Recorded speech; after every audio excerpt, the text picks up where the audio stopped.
What is going on, FA Nation? Jon Impemba here with the Fantasy Alarm MLB DFS Playbook Preview Show.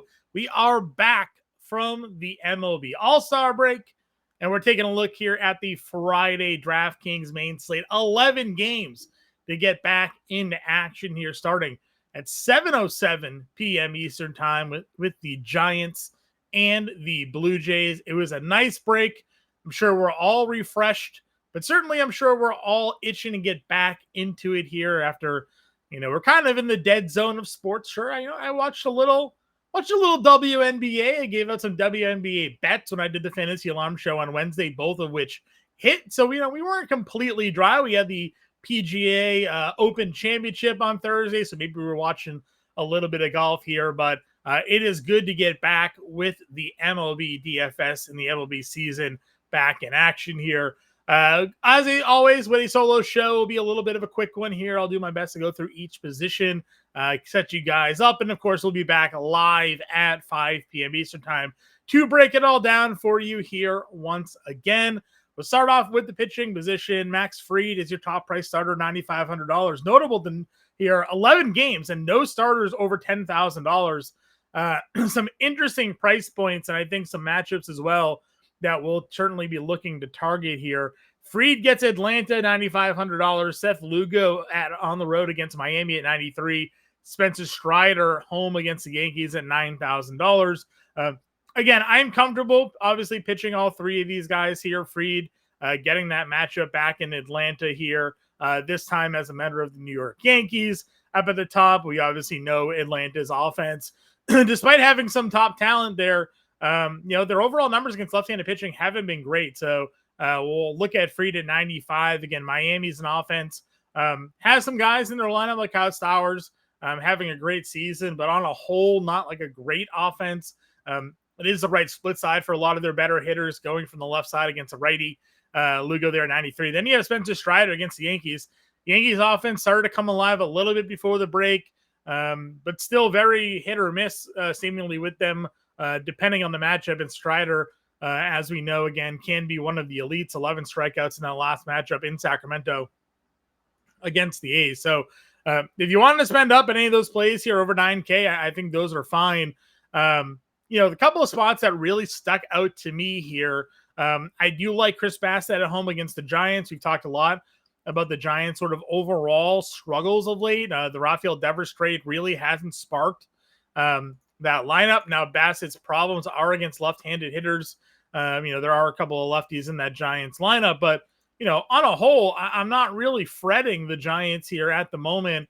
Bassett's numbers overall this season are kind of okay. 9-4, 4 ERA, 100 strikeouts. The underlying numbers are a bit better. Again, in the Giants here for the last, month or so, just really haven't been a great offense. So, something that I'm willing to kind of target, just a $299 WOBA. You get him at $8,100. You have Tyler Glass now, who made his return against the Brewers through 85 pitches in 5 innings, 2 hits, no earned, 5 strikeouts. Super encouraging to see the 85 pitches there. There is a chance, of course, that he kind of remains a bit limited, but I'd still be willing to kind of run that out. Now, Milwaukee's offense has been pretty good. Just 27th based on strikeout rate over the last 30 days. The 270 batting average is right up there.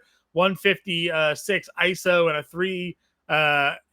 338 WOBA, all really good against right-handed pitching here. But we're betting on talent. We're betting on Glass now.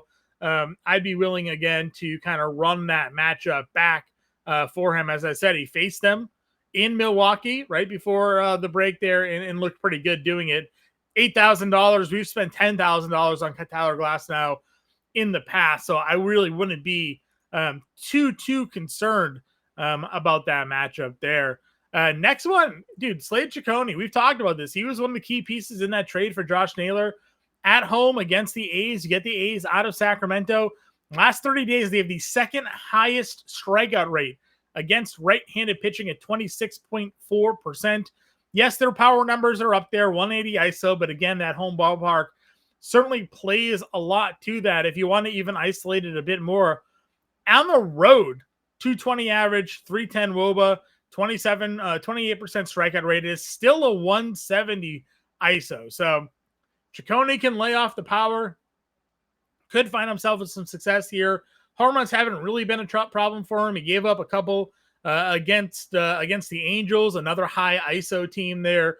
Gave up a couple against Detroit, but on the whole, not a lot of home runs allowed. The strikeout numbers have been pretty good. I do like Slade Ciccone there at $7,800. For some value, Reese Olson at 76 is fine. Charlie Morton's actually been really good. His name has been floated around trade rumors of late. Yes, there's a lot of lefty bats, obviously, in the Tampa Bay lineup, but after you get past that first month of the season for Charlie Morton, where he had a 9 ERA, basically had a 3 or sub 3 ERA. Since then, you look at his last 10 starts, 272 with 58 strikeouts and 49 innings. Faced Tampa Bay during that stretch, 6 innings, 1 earned, 7 strikeouts during that start. So don't sleep on the numbers for Morton just because of the high ERA right now. He's been looking pretty good at $7,500. I'm not sure I touch much else here. You can always throw darts against the Rockies, but obviously they're home. Paddocks and but Colorado again, a lineup maybe you can take advantage of there. This is kind of one that we've talked a lot about. Grande has harped on it. Cleveland against left-handed pitching has not been a great offense overall. Now, they have improved like slightly marginally, since the months ago that we were talking. Yet they still have just a 195 batting average against left-handed pitching. Their ISO has improved a bit. Their 144 ISO is now in the middle of the pack. It's not towards the bottom of the league like it was.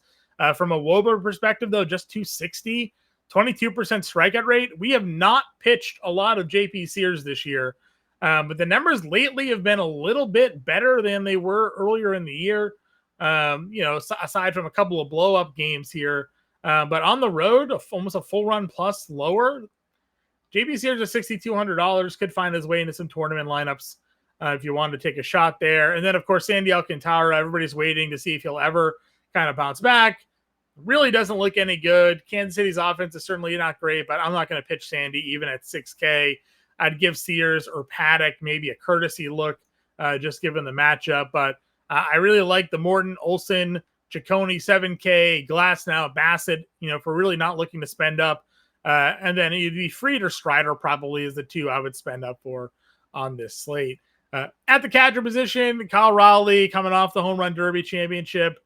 No problems going there. Again, not too afraid of Brandon Walter at $6,100 for the price. Hunter Goodman in Coors.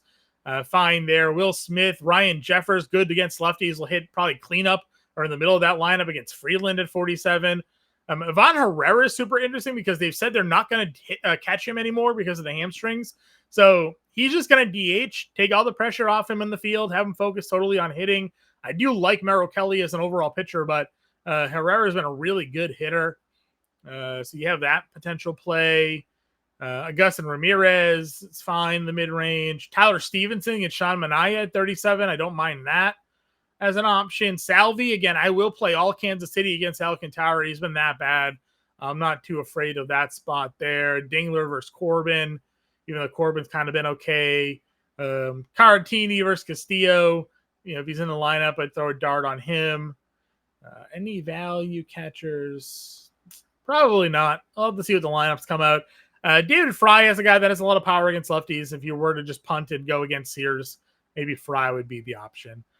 First base, always can play Ohtani, $6,300, even with a lefty-lefty matchup. I'm fine with it. Vladdy versus Verlander, $5,500. Yeah, not the greatest spot, but Verlander, not great. Vladdy's been underwhelming. Pete Alonso gets a lefty in Lodolo at 51, some power there. Obviously, Kurtz has been unbelievable power-wise, probably well on his way to a 30-homer campaign. Same with Aranda in the mid-range. If you want to go to either of those two. The price tag on Freeman's kind of criminal. Again, it hasn't been the greatest Freeman season, but $4,300 for a guy that's going to hit in that lineup, I would certainly take some stabs. Him, Ty France, 41, looks good. Ryan O'Hearn, Taj Bradley's name's been floated about trade rumors. They could be looking to kind of move on from him so they could put Joe Boyle in the starting rotation. Happy to stack against Bradley there. Some value plays. Sensor Steers, 38. I'm good with that one. Pascantino at 37 against Alcantara. Definitely sign me up for some of that. Let's see. You can play Salvi here, as we've talked about. Any other values? Andrew Vaughn, probably not the spot for that. So that's probably to look at first base. Keith Eister will have your full playbook out. He'll obviously break down some of these plays more in depth. And then again, we'll have a live stream at 5 to kind of go over with some of the news and official lineups that we have on board. The second base position, Ketel Marte, Jazz Chisholm, Willie Castro. Castro would obviously be the spot we want to go here. Ketel Marte is fine. Don't like Jazz versus Strider. So Castro would be the play for me. If you want to save a little bit of cash, McLean hitting second in that lineup's fine. Gleiber against Corbin's good at $4,500 as well. But I'd look to find the money for Willie Castro if I can. Lee at 4K is fine. When's Keyshaw? I know Keyshaw was hitting off a tee. Are we coming close to a Keyshaw return? Rehab assignment on Friday. That is good news for those who are believers in Luke Keyshaw. Should be back in the lineup soon after kind of that freak broken forearm injury that he suffered. Always good with St. Louis lefties, though Kelly's been a bit of a reverse splits pitcher over his career. So, but Donovan's been really good. Jackson Holiday versus Bradley. A good spot for him. Let's see. Values. Not a lot of value down here. It's probably it until we see some lineups for second base. Mauricio, $2,800. Yeah, it's probably it for value at second base. Oh, Bryce Matthews. Yeah, maybe Bryce Matthews. Obviously hasn't had a lot of success. 5 strikeouts in 7 at-bats. He did strike out a lot at the minor league level as well, but a power speed guy. So maybe you give Bryce Matthews a look if he's in the lineup. Third base. Jose Ramirez versus Sears, definitely a great play. Again, I know Cleveland struggles, but it hasn't been Ramirez's problem for their struggles. Caminero, Barger, great spots there. I prefer Barger over Caminero. If I had to pick one, save $500, he's been really good. Again, obviously the splits for Bassett against lefties haven't been good. Devers has at least seen a lot of Bassett playing in the AL East. So maybe that kind of sparks him a bit here back in the American League East. Ballparks as well in Toronto. So again, maybe Devers kind of kicks into some success at 44. It is a good price for what Devers brings to the table. Westberg and Marte, Novelli's been really good at 42. Hopefully they hit him in the upper to mid part of the lineup and not hitting him in ninth. So we'll have to see what's there. Michael Garcia, again, anybody in Kansas City against Alcantara for me. Paredes at 39 looks good. Again, hits righties well. Castillo does have a bit of a home run problem. McMahon versus Paddock at 38. Again, you get Coors guys in Colorado. Paddock hasn't been anything special, so I'm good there. Royce Lewis, same thing, 36. Edmonds back, it's a lefty, 36. He'll be in the lineup. Let's see. Value. Vientos, guy hit second the other day. Could have him at 29. Again, coming on a little bit. Maybe a good time to get Vientos in your lineup at this price tag. He is due for a homer, so I don't hate that actually. The more I kind of process the play there, that's probably it until we get some lineups. Shortstop, Ellie, Witt, Lindor, Seager. Seager's been really good. Lindor's good versus lefties. Bobby Witt versus Alcantara, obviously a great split. Ellie's on the wrong side, but I'd be willing to give him his Ellie De La Cruz. He can steal a bunch of bags and obviously has a lot of power. Gunners, though. Gunner was looking good. Starting to heat up. Again, Bradley's not anything special right now. Gunner at 45 feels nice. In that ballpark as well in Tampa Bay. It's hot. It's humid. Could have some wind blowing out. Wouldn't shock me if Baltimore's going to have some ownership on this slate. Mookie Betts, 44. Carlos Correa against a lefty at 42.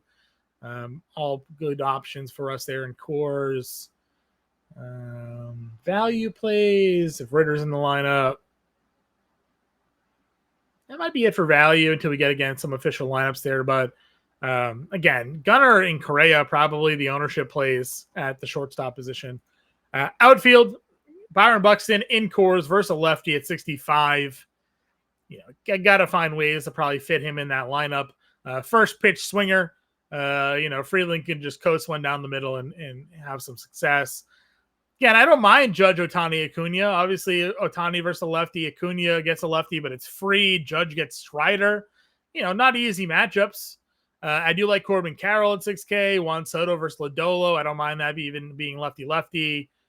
Josh Lowe. Again, Morton's been good, though. Morton's been sneaky good. I don't necessarily know if this is a must-play spot for Tampa Bay, but getting them in Tampa Bay and getting those lefties against Morton, I don't hate it. Hayes, Larnach's lefty, even though it is core still. Mentioned Stowers. Wenzel Perez is the right split for him. J-Rod, 45. Really good price tag for Julio Rodriguez. Can play Barger here. Evan Carter's 45, though I do kind of like Olsen a little bit. Freeman's going to be a really good play. Again, leading off, hot, some stolen bases, gets against Paddock at 45. Simpson super fast. Randy Arozarena has been on fire. $4,400 for him against a lefty and Brandon Walter. Don't mind Wyatt Langford. Let's see. Wallner's lefty. So I don't know about those. I don't know about the Larnach-Wallner thing just because they're both lefties. Teoscar at 42 versus a lefty feels really nice. You get Freeman and Teoscar at cheap prices against Quintana. Mookie, dude, you get Freeman, Mookie, and Teoscar all under $4,400. I get it. I get the struggles. I get they haven't been the offensive old, but man, that's a great value here against a lefty, no less. Kowser's 42. I do like that. Beck's been good at 42. Good there. Pajes, dude, 4K for Pajes against lefty. Again, I get it. That offense has been okay, but they're still the Dodgers, man. It's a good price. At home versus a lefty in Quintana. I do like that a lot. Let's see. Aiken Luke has been good. Laureano's been hitting righties this year. Jesus Sanchez. Mickey Moniak, 439. I like that. Bader's been good, 39. He'll probably be in the lineup since Wallner and Larnach are both lefties. They'll get Bader in that lineup versus as a righty bat. Let's see. Cam Smith's 37. I'm good there. Profar, 36. It's a tough matchup for Profar, but he does have some good ISO numbers versus lefties this year. Yaz is a lefty versus Bassett at 36. Let's see. What's the value at? Is there value? Is there any value here? Outfield. It's not a lot of good looking value. I'll say that. Nick Lofton had some power for a stretch. $2,900 for him. Martinez. Switch hitter, but guy was on our heater there for a little bit. I don't mind that. I guess I skipped him at second, but he played in the outfield at $2,900. Don't mind that value play. Cags at 27. Again, I know he had those games with homers and then he's cooled right back off again. But Alcantara's been really bad. I don't mind Caglione at 27 rather. It's a good price tag. Low Perfido, 27. I'm good going there. Waters is 27. So a couple of value plays kind of revealing themselves as we kind of just scroll down the way. We'll get an example core play for you, and we'll put the full core plays in the Discord per usual. Again, Keith Eisner's on your playbook, and we'll have a live stream again at 5 p.m. Eastern time to get you guys ready for this main slate. I said I kind of like living in this mid range. Give me Glass now, and let's go Glass now and Ciccone here. $4,200. Let's see. A value catcher. Let's see if we can save some cash. Let's go. Carantini. I guess it's 44. Okay. You know what? I'm just gonna do it. I think this is too cheap for this. Teoscar. Let's see. And Pajes. We'll leave bets off. All right, that's $4,600. Shortstop, Gunner. Let's go Holiday. 38. That's 51. All right, we'll leave it this way. You have $5,100 and a third base and an outfielder. We're doing a little Dodgers-Baltimore stack. Again, the Dodgers are very affordable. We're not spending up, but if you wanted to spend up at pitching, you obviously get the Fried, or Strider. But this is where I'm sitting, $5,100 remaining, third base and outfield. Again, that full lineup will be in the Discord. I appreciate you tuning in with me here today, and I'll see you again at 5 p.m. Good luck, everybody.